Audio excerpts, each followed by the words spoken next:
The IELTS speaking test can have questions about pollution and traffic.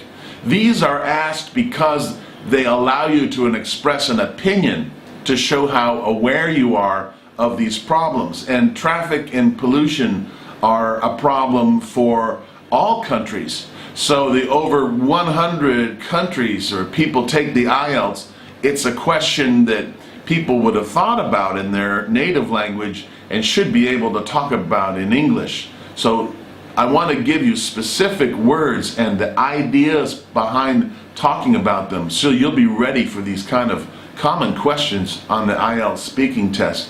One is about pollution. There can be air pollution, there can be water pollution inside a country, or there can be marine pollution. Marine pollution refers to the sea or the ocean where there's plastic or sometimes oil or garbage is discharged from a ship.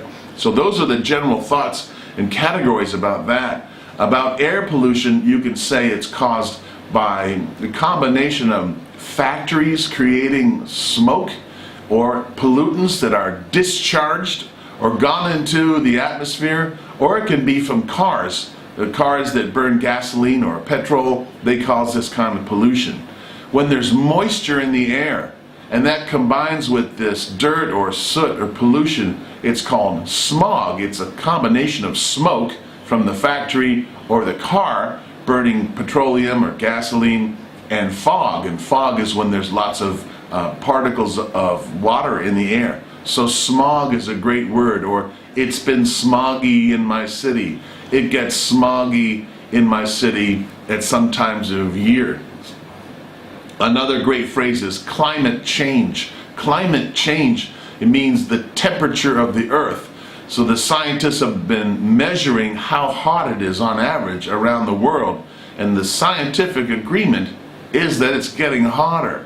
The implication is if things get hotter, the polar ice caps in the North Pole and the South Pole can melt and raise the overall water level in the world, and that could hurt cities that are on the water. It could hurt the habitat of the animals that live in the North Pole and the South Pole. The polar bears and the penguins and the whales and other types of marine life. Another thing about that is loss of habitats. The habitat is where particular animals live, and the polar bear is well suited for living up in the polar region because the polar bear has a very thick coat of hair. So that's the polar bear's habitat. Where other animals are found near the equator, they don't have as much hair because it's too hot. So you can talk about this loss of habitats.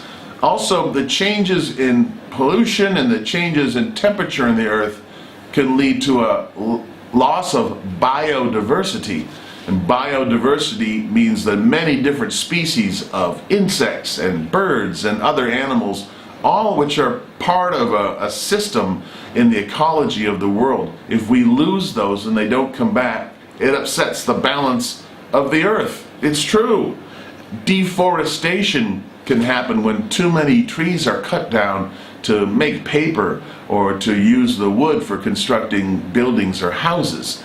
The problem with deforestation is there's less oxygen produced by trees, and so that injures the environment. That may be a great one for you to use. In factories, you can have industrial runoff.